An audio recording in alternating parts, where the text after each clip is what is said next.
Alô, meus amigos e minhas amigas, fãs do Rádio Centenário. Nós já estamos agora contando para mais de 100 anos. É bem possível que a gente não esteja aqui para comemorar, mas de qualquer maneira os vídeos vão ficar, as histórias vão ficar.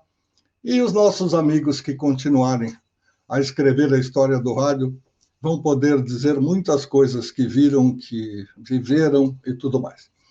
Nesta série, diferentemente das outras, nós apresentamos sempre alguém que tem uma ligação muito forte com o empresariado do rádio.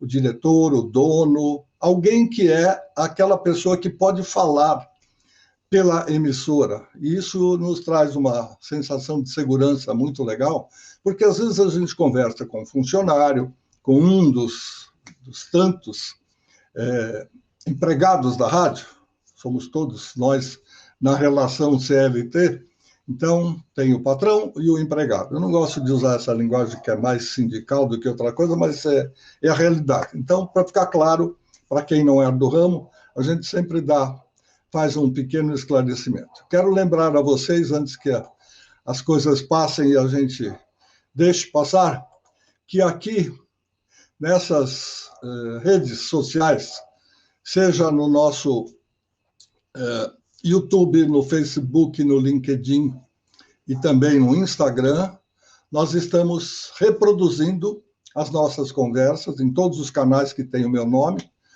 e que está aí abaixo da tela, e também no podcast do Léo Lopes, o Radiofobia, contando para que essas histórias possam ficar para sempre e possam ser ouvidas e curtidas por todo tipo de pessoa.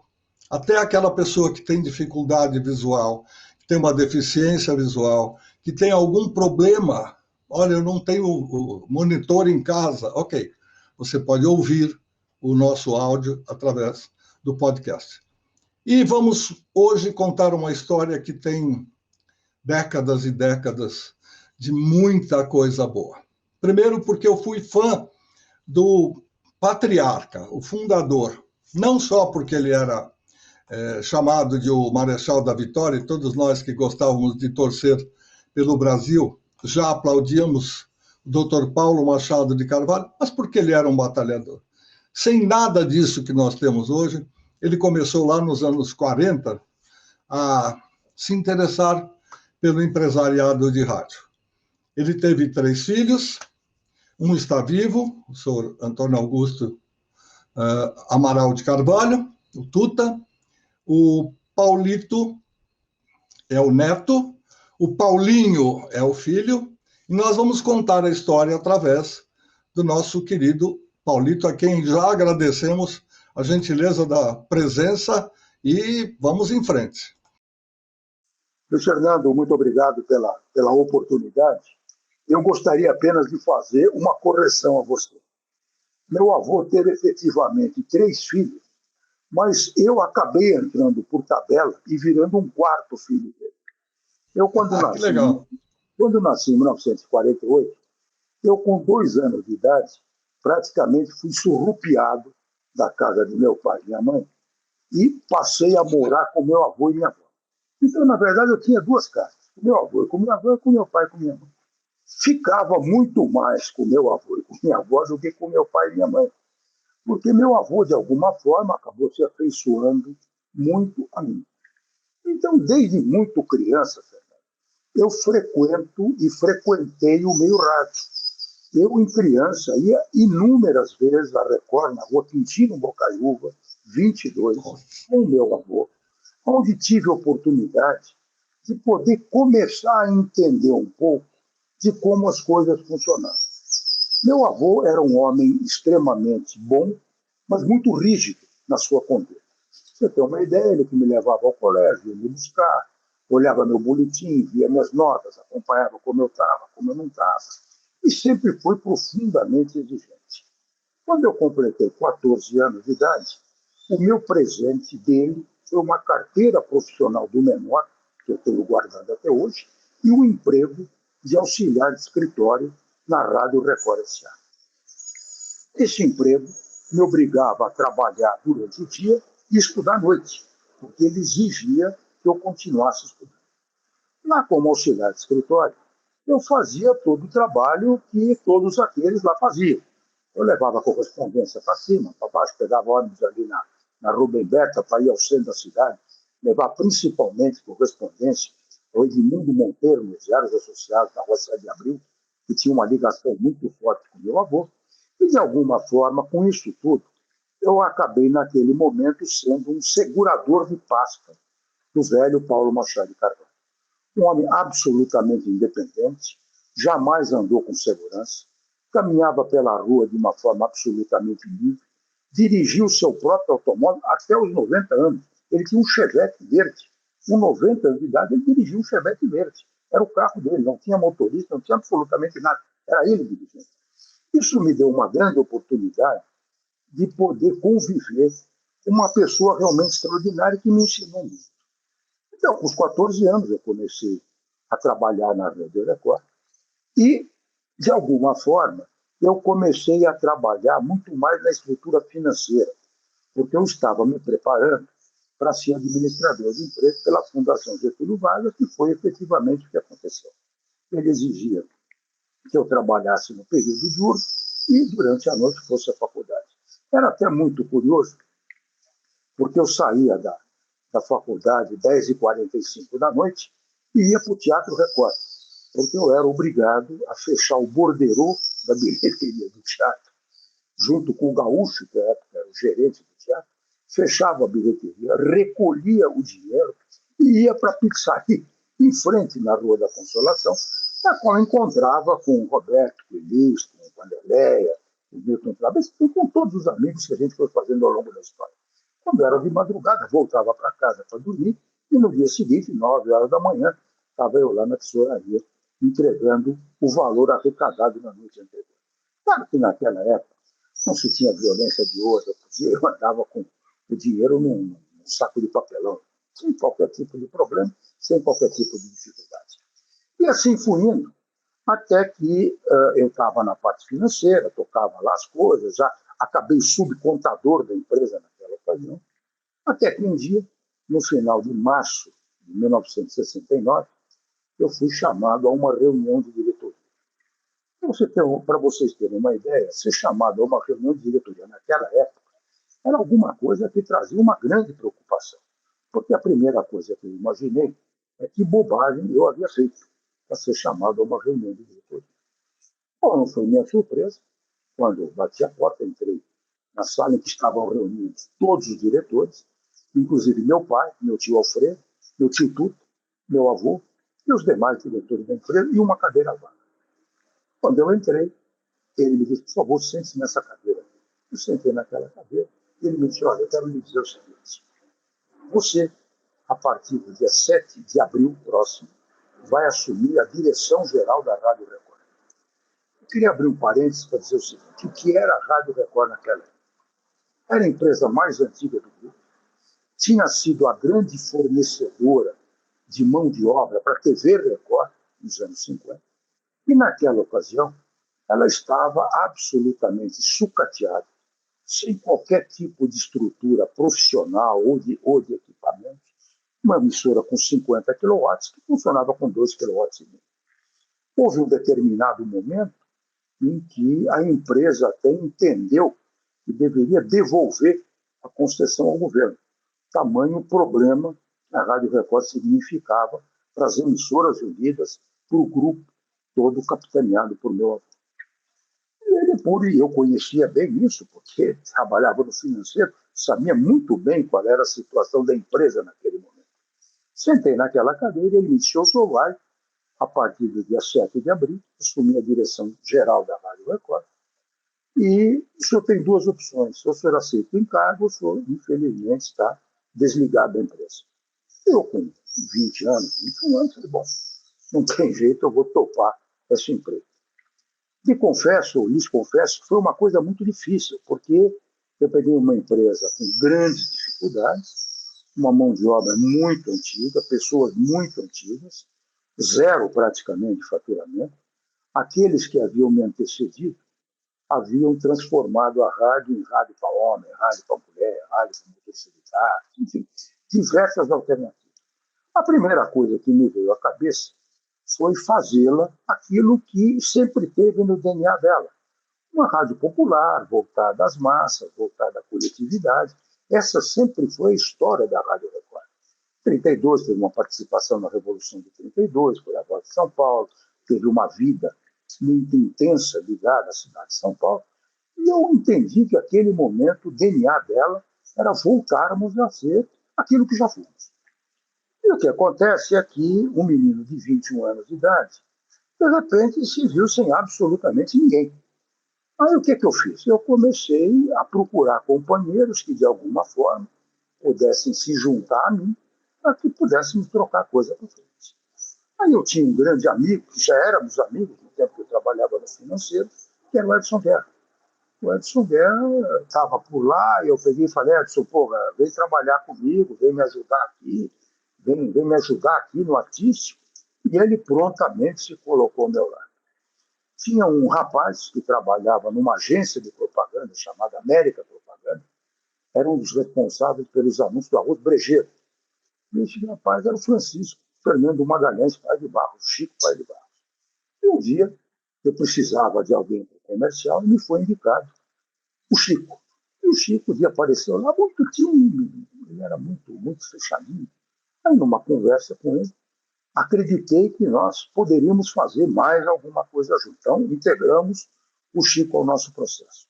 Na área operacional, eu tinha lá um operador que já era bastante experiente, que é o João Antônio Rui, a quem entreguei a área operacional da rádio. E nós aí, nessas 3, 4 pessoas, começamos a dar sequência ao trabalho que poderíamos fazer. Para lhe ser muito honesto, primeiro, a rádio não tinha recurso nenhum. A diretoria da empresa havia assumido um compromisso comigo. Não colocaria dinheiro na rádio, mas, por outro lado, também não retiraria dinheiro da rádio. Ou seja, aquilo que nós produzíssemos seria usado em benefício da própria rádio. E assim começamos a trabalhar. Começamos a criar programas, a inventar alguma coisa, mexe para lá, mexe para cá e tal. Quando, de repente, o nosso comercial, Francisco Pai de Barros, me diz, olha, Paulito, nós vendemos uma cobertura de carnaval agora, em fevereiro de 1970. Eu falei, puxa vida, como é que nós vamos fazer cobertura de carnaval sem ninguém? Não tem ninguém. Nós somos aqui uma meia dúzia de pessoas, o Cova Júnior, inclusive, que era repórter, então já trabalhava conosco.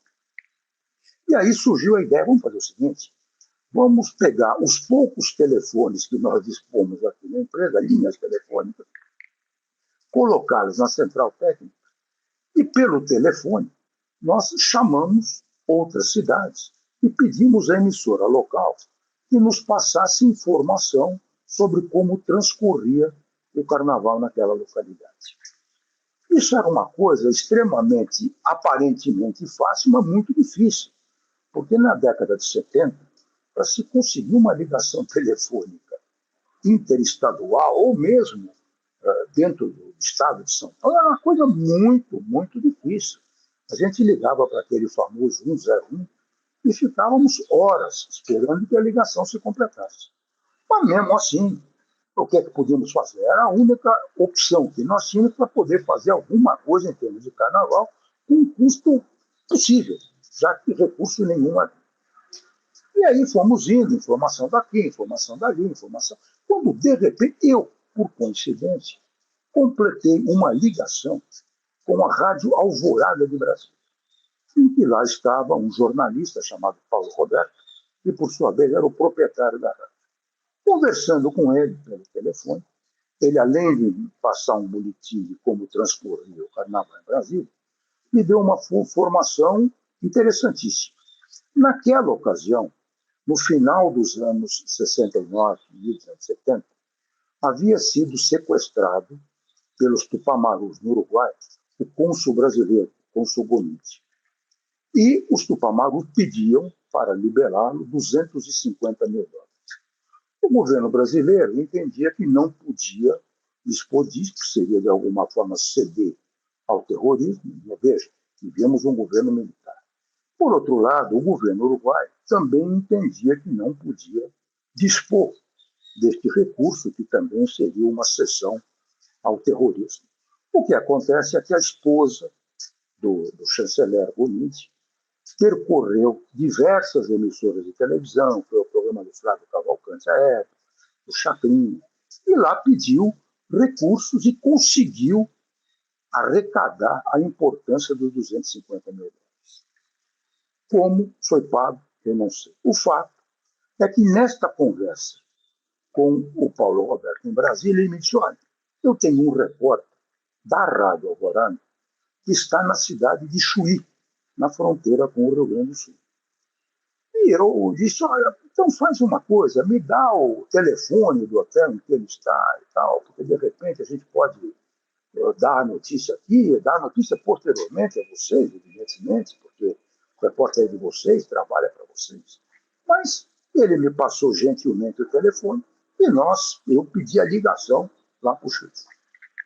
Completada esta ligação, qual não é a surpresa, quando o repórter, na sacada do hotel em que ele estava, dá na Rádio Record, em primeiríssima mão, que o cônsul brasileiro estava atravessando a fronteira naquele exato momento. Isso para nós foi uma coisa extraordinária, porque teve uma repercussão extraordinária. Uma rádiozinha lá começando com 4 meninos, que de repente dão uma notícia nacional naquela época, o furo jornalístico, ainda era uma coisa muito importante. Hoje não existe nada que a internet supra isso tudo, mas naquela ocasião era alguma coisa profundamente marcante. De repente, uma emissora, em princípio, né, com 4 moleques, conseguem um feito dessa natureza. E aí eu quero abrir um outro parênteses para dizer o seguinte: eu não acredito no fator sorte. Eu acredito efetivamente no trabalho. Ou seja, estar presente no momento oportuno. E isto só se faz quando a gente se volta a isso. Eu sempre fui um profissional chão de fábrica. Eu sempre estive presente nos acontecimentos junto aos meus companheiros. Para lhes dizer a verdade, eu tinha uma sala no escritório que ficava mais fechada que aberta. Porque eu despachava na central técnica, eu despachava no estúdio, eu despachava no corredor, eu assinava cheque na parede. Enfim, o lugar onde dificilmente eu era encontrado era na minha sala, porque eu estava efetivamente acompanhando a coisa com mão na massa. O que eu fiz? Tudo. Fiz microfone, fiz redação, fiz jornalismo, escrevi, aconteci, fez. E aí nós marcamos um feito extraordinário nesse carnaval, transmitindo a passagem ao Brasil do cônsul Gomide, recém-liberado pelos Tupamacos. Passou um pouco mais, de repente vem outro problema do departamento comercial. Venderam a transmissão das eliminatórias da Copa do Mundo. E aí surgiu um outro problema. 1, nós não tínhamos equipe esportiva. 2, nós não tínhamos como fazer isso. E que, de repente, surge um jogo Brasil e Paraguai em Assunção. E como transmitir esse jogo? Nós, na ocasião, tínhamos um locutor comercial chamado Luciano Silva, que um dia, na vida, em algum lugar da vida dele, ele havia feito uma transmissão esportiva. E como não tínhamos ninguém, falei, vamos de Luciano. Pegamos o Luciano Silva, pegamos um operador nosso, externo, fantástico, Antônio Juca, já falecido. E aí, bom, como é que nós vamos fazer a transmissão de Assunção para cá? É importante também a gente dizer o seguinte: o rádio, naquela época, dependia fundamentalmente, em transmissões externas, de um serviço de radiotelegrafia de uma empresa chamada Radional. A Radional, o que era? Era uma empresa que dispunha do serviço telegráfico unindo as várias cidades e países. Esse serviço era um serviço telegráfico. A qualidade de áudio dele era profundamente discutível, porque era mais ou menos o seguinte: é melhor do que nada. Mas a qualidade era ruim, porque não era feito para áudio, era feito para telégrafo. E quando fomos procurar a tal da Radional para fazer a transmissão de Assunção para o Brasil, a Radional já estava com seus circuitos todos alocados às outras emissoras. Jovem Pan, Bandeirantes, RBS, não havia disponibilidade de circuito para a Rádio Record fazer a transmissão. Aí o que acontece? Como sempre na vida, a gente está acompanhando tudo, de repente um amigo, radioamador, me diz, escuta, por que você não tenta fazer uma transmissão por um rádio SSB amador e tal? Puxa vida, mas como é que nós vamos fazer com isso? E aí alguém me disse que a Rádio Inconfidência de Belo Horizonte tinha um equipamento desse, um transmissor receptor em SSB. Entrei em contato com a diretoria da Rádio Inconfidência e eles gentilmente se prontificaram a nos ceder o equipamento. Eu mandei esse operador Antônio Juca de ônibus até Belo Horizonte, retirou o equipamento, lá voltou para São Paulo. E como os recursos eram muito parcos, embarcou ele e o nosso maravilhoso Luciano Silva de ônibus, porque nós não tínhamos dinheiro para comprar passagem aérea nem coisa nenhuma. Foram os dois para lá. Chegaram lá. O Antônio Juca, quando viu a possibilidade de subir numa daquelas torres de iluminação do estado de Assunção, e em cima da torre de iluminação, ele montou uma antena transmissora para mandar o sinal em SSB para o Brasil. Nós, aqui no Brasil, meu avô tinha uma propriedade próxima lá da Record, em que tinha um gramado muito grande. E esses amigos radioamadores montaram uma antena gigantesca, uma antena rômbica, que havia a possibilidade de poder receber o sinal que vinha por SSB de Assunção. E, de repente, ouvimos lá a voz do Juca, alô São Paulo, alô Record, alô São Paulo. Era o Juca entrando de Assunção, falando conosco, e nós todos muito emocionados, eu chorando praticamente por poder estar recebendo aquele áudio naquele momento, e, de repente, começa o Jogo do Brasil, o Luciano Silva narrando pelo Brasil. Eis que, de repente, no meio da transmissão, o que acontece? Acontece que, por um problema técnico qualquer da Rádio Não, todas as emissoras brasileiras que estavam no circuito dela perderam o sinal. E a Rádio Record, sozinha, continuou transmitindo por SSB o jogo Brasil e Paraguai, diretamente de Assunção. Também alguém vai dizer, mas foi só. Não foi só. Nós estávamos, uma vez mais, acompanhando para e passo as coisas. Então, esses dois fatos, de alguma forma, deram um grande impulso e um grande ímpeto a nós todos que estávamos ali. É importante também a gente dizer o seguinte, nós todos compunhamos uma grande família. Nós fazíamos festa quando a audiência subia, também fazíamos festa quando a audiência baixava. A gente estava sempre junto, sempre junto. Eu, inúmeras vezes, morei e dormi na própria rádio. Passava lá tempo, deixava a minha família em casa e me mudava para a rádio. Dormia lá no sofá, no canto, em qualquer lugar. Dormi muitas vezes até no apartamento do Edson Guerra, que era vizinho. A Record, ele morava num apartamento ali próximo. Eu cheguei a dormir muitas vezes até na casa dele, para poder estar mais perto da rádio naquele instante. Com isso tudo, nós fomos, de alguma forma, crescendo e a rádio foi, de alguma forma, adquirindo um certo prestígio. Num determinado momento da nossa história, apareceu lá, um dia, um farmacêutico chamado Dr. Saber, que tinha um laboratório de produtos farmacêuticos. E junto com ele apareceu uma figura chamada José Bétio. E, naquela ocasião, para nós fazermos um pouco de recurso, nós arrendávamos alguns horários, principalmente os horários da madrugada, porque alguém pagava e ajudava a cobrir o restante da despesa. E, comercialmente, vendemos a esse Dr. Sábio o horário das 5 às 7 da manhã, para ele apresentar lá o seu José Bétio, que era o promotor dos produtos por ele fabricados. E, de repente, o Zé Bétio começou a aparecer, começou a ter repercussão, as pessoas começaram a falar. E tal. Passados uns 3, 4, 5 meses, esse doutor Sábio nos procura e diz, olha, eu, infelizmente, estou muito doente. E minha família, meus filhos, enfim, moram no exterior, e eu estou indo embora. Então, eu queria dizer a vocês que eu vou encerrar o patrocínio desse programa, porque eu vou me mudar para o exterior, vou fechar meu laboratório aqui. Muito obrigado por tudo, PT, saudações. Aí o que ocorreu conosco? Ocorreu de chamarmos o Zé Beto e fazemos, olha, vamos fazer o seguinte, dinheiro para te pagar a gente não tem, porque você sabe que a gente vive aí com dificuldade, o doutor sabe pagar para você, nós não temos recursos para pagar, mas vamos fazer uma parceria. Você entra conosco. E o que nós faturarmos aí no seu programa, fica uma parte para você, uma parte para a gente. E aí a coisa começou a rodar. O Zebete começou a se transformar num grande sucesso.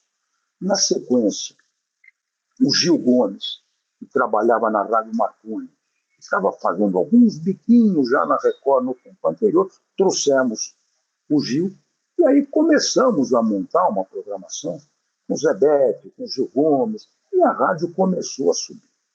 À medida que a rádio ia subindo na audiência, o faturamento ao trabalho do nosso comercial começou a ir crescendo paralelamente, né?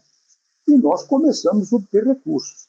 Esses recursos, como nós não tínhamos compromisso de cedê-los a ninguém, a não ser aplicá-los exclusivamente na rádio, nós começamos a melhorar. Então, a rádio que trabalhava com válvulas refrigeradas à água, com 50 kW, que na verdade não eram 50, eram 2,5 kW, fizemos lá todo um trabalho, um grande técnico à época, que era o Geraldão, o Gerard Hammerhorst, que nos propôs, olha, vamos trocar essas válvulas à água por válvulas refrigeradas à área da Brown Boveri. Fizemos lá uma troca, enfim, deixamos o transmissor de 50 kW funcionando muito bem. E as 4 ondas curtas que nós tínhamos, 19, 25, 31 e 49 metros, também em ponto de barra. Com isso, a Rádio Record começou a crescer, nós começamos a desenvolver, e paralelamente a isso, comigo, Paulito, surgiu uma outra oportunidade paralela a esta. Desde os anos 70, praticamente desde que eu comecei na rádio, eu sempre tive uma participação muito grande na parte institucional do setor. Eu sempre achei que, além da gente fazer o trabalho no rádio, a gente tinha efetivamente que pensar muito mais no conjunto da obra, muito mais no setor. Era um setor com grande possibilidade de desenvolvimento. É importante a gente dizer o seguinte: nós não somos concessionários de serviço público, nós somos concessionários de serviço de utilidade pública, o que é um pouco diferente. Temos toda uma legislação pertinente ao setor que nos obriga a determinados compromissos. Mas já naquela década de 70, eu comecei a frequentar a ABERT em Brasília. E talvez hoje, sem qualquer tipo de benefício ou não, eu talvez seja hoje ainda o mais antigo frequentador da ABERT. Estou lá desde 1970. Como eu sempre tive uma participação muito ativa nesse setor, eu com dificuldade ia a Brasília, participava das reuniões. Eu tive também uma grande oportunidade na minha vida. Eu fui, de alguma forma, preparado para ser presidente da ABERT. Eu não fui presidente da ABERT por um acidente de percurso. Eu fui, ao longo dos tempos, preparado para ser.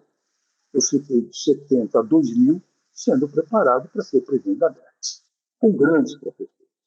Luiz Eduardo Borghetti, vereador, Fernando Ernesto Correia, meu grande querido amigo Fernando, da RBS, e outros companheiros, e sempre Januário Carneiro, do Velho Evidente, Emilino Berens, do Velho do Paraíba. Esses companheiros todos viam, de alguma forma, aquele menino com possibilidade de poder fazer alguma coisa.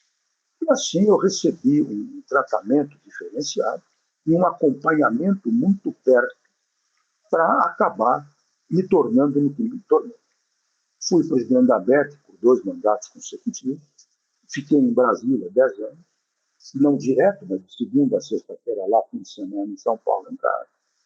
A Record Rádio ainda comandando, ainda controlando, mas já agora com uma estrutura melhor, com o Guerra aqui, com o Chico Paes de Barros, com o João Antônio, enfim, eles controlavam de alguma forma a minha ausência, e isso possibilitava que eu estivesse lá. Quando foi na década de 90, a empresa, por razões diversas, entendeu que não teria condições de ter continuidade e os seus acionistas resolveram vender. Nesta venda, quem comprou o grupo foi o Edir Macedo, e ele resolveu, dali para frente, tocar o empreendimento independente. Naquele primeiro momento da venda, eu, durante os primeiros 1 ano e meio, 2 anos, assessorei a família no controle daquilo que havia sido recebido.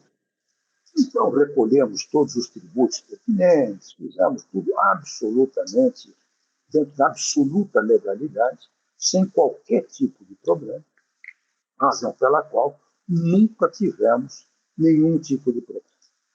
Quando chegou em 1993, eu conheci um cidadão chamado Hamilton Lucas de Oliveira, o HLO, que é vivo até hoje, que de vez em quando até fala.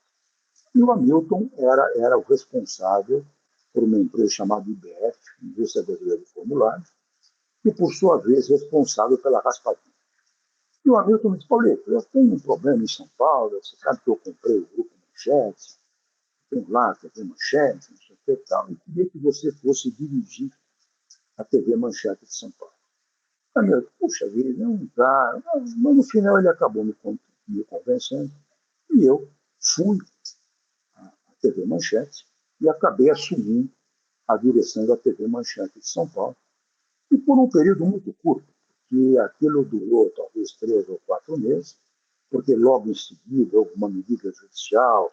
O Hamilton também tinha lá uma série de percalços na vida dele, tinha lá problema com a família Bloch.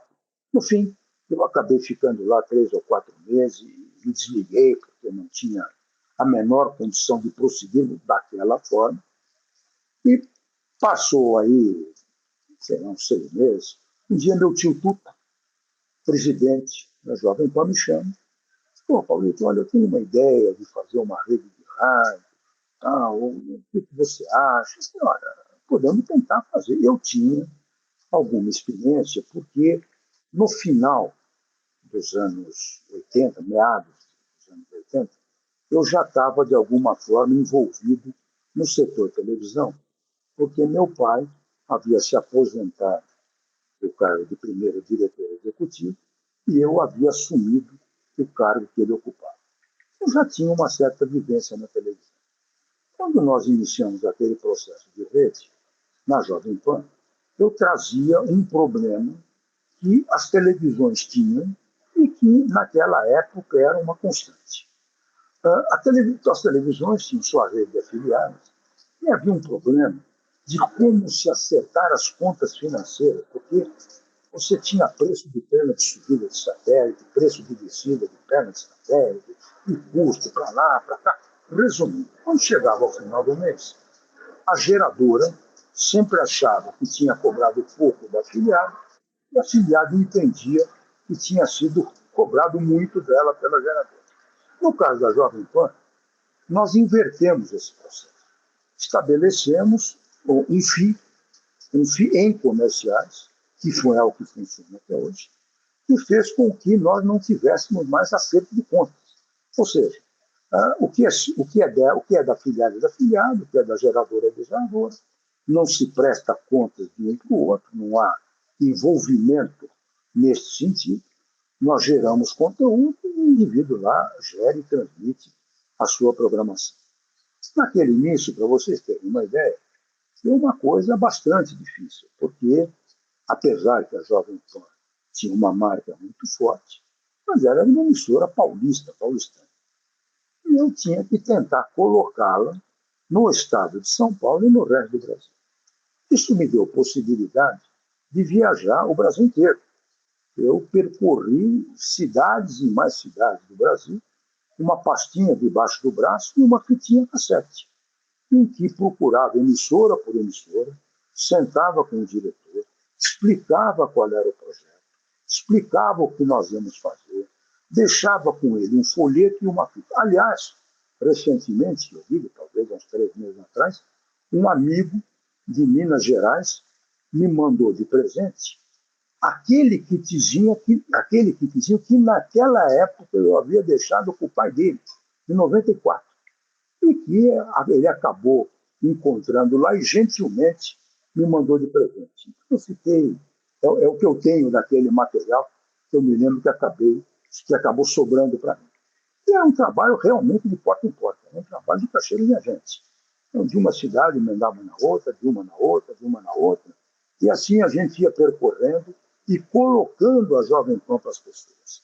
Veja, nós não tínhamos internet, nós não tínhamos WhatsApp, não tínhamos absolutamente nada. Era um trabalho realmente de porta em porta, de porta em porta. Não tinha nem sequer como fazer com que o indivíduo ouvisse a rádio. Ele tinha que ouvir a fitinha que eu tinha, porque sem internet, sem nada, eu não tinha como acompanhar a programação da rádio.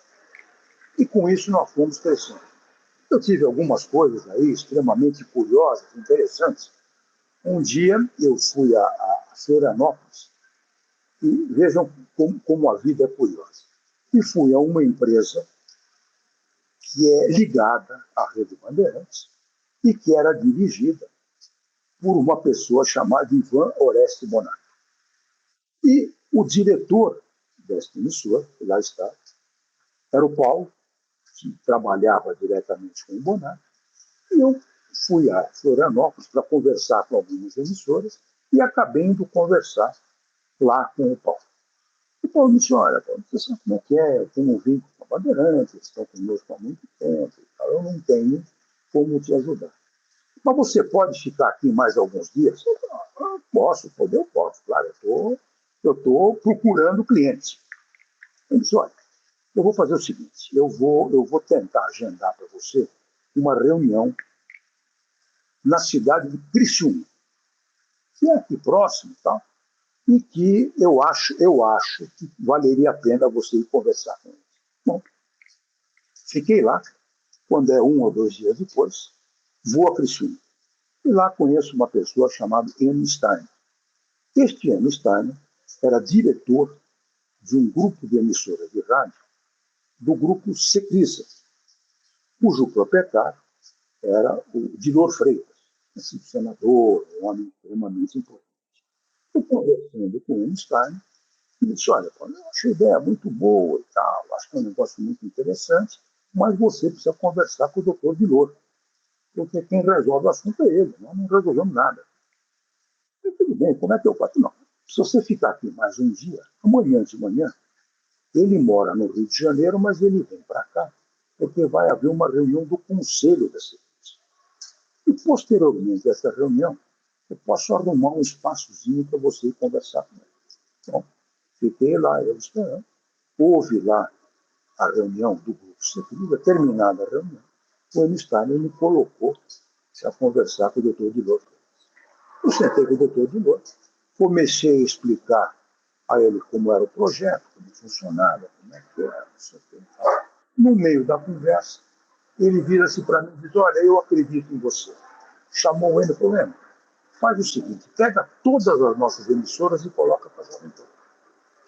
Saí de lá, voltei para São Paulo, com Criciúma, Tubarão, Florianópolis, Joinville, enfim, todas as emissoras do grupo Cefrisa, do grupo do Dilor Freitas, contratadas pela Jovem Pan.